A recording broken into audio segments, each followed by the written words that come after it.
Социјалдемократскиот сојуз на Македонија е во перманентен пат и полека се спрема да оди во историјата, бидејќи се растура одвнатре. Коментираат аналитичарите откако СДСМ го доживеа досега најголемиот пораз во историјата на партијата и освои под 200.000 гласови. Ако досега за најголем пораз на председателски избори се сметаше оној во 2009 година, кога нивниот кандидат Љубомир Фрчковски освои малку над 202.000 гласови во првиот круг, Стево Пендаровски го презема приматот на кандидат со освоени најмалку гласови – 180.306. Во историјата социјалдемократите имале и други тешки порази, например оној на парламентарните во 2006 начело со Владо Бучковски, кога освоија нешто повеќе од 200.000 гласови, но и изборите во 2008 кога начело на партијата беше Радмила Шекеринска, тогаш освоија нешто повеќе од 230.000 гласови.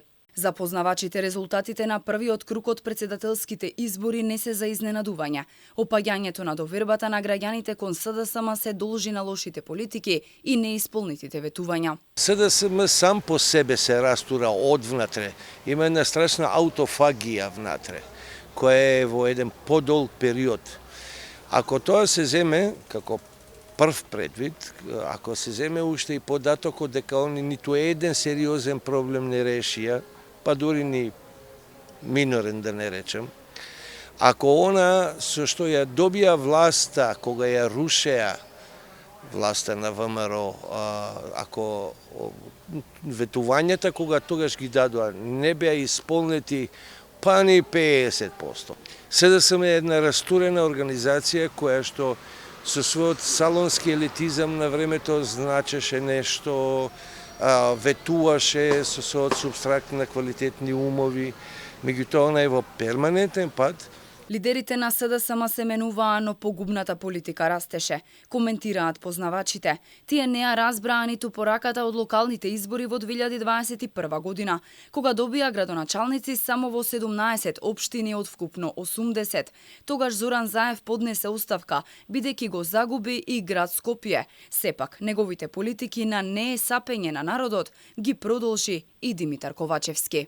Треба до сега да ги разберат работите кога едноставно не го е сапеа народот кога му го менува името, не го е сапеа народот кога го склучува договорот со Бугарија за добрососедство, не го е сапеа народот кога влегува во преговори за историјата, за културата, за јазикот и останатите атрибути на државноста и националната припадност на македонскиот народ, него е сапеа народот која му го зема сонцето, па уште не само што му го зема, туку и му го избрусија на шахтите, до таму отидоа. По резултатите од првиот круг од председателските избори веќе се отвори дилемата дали Димитар Ковачевски ќе биде и понатаму лидер на СДСМ или можеби по 8 мај доколку изгуби ќе си поднесе оставка.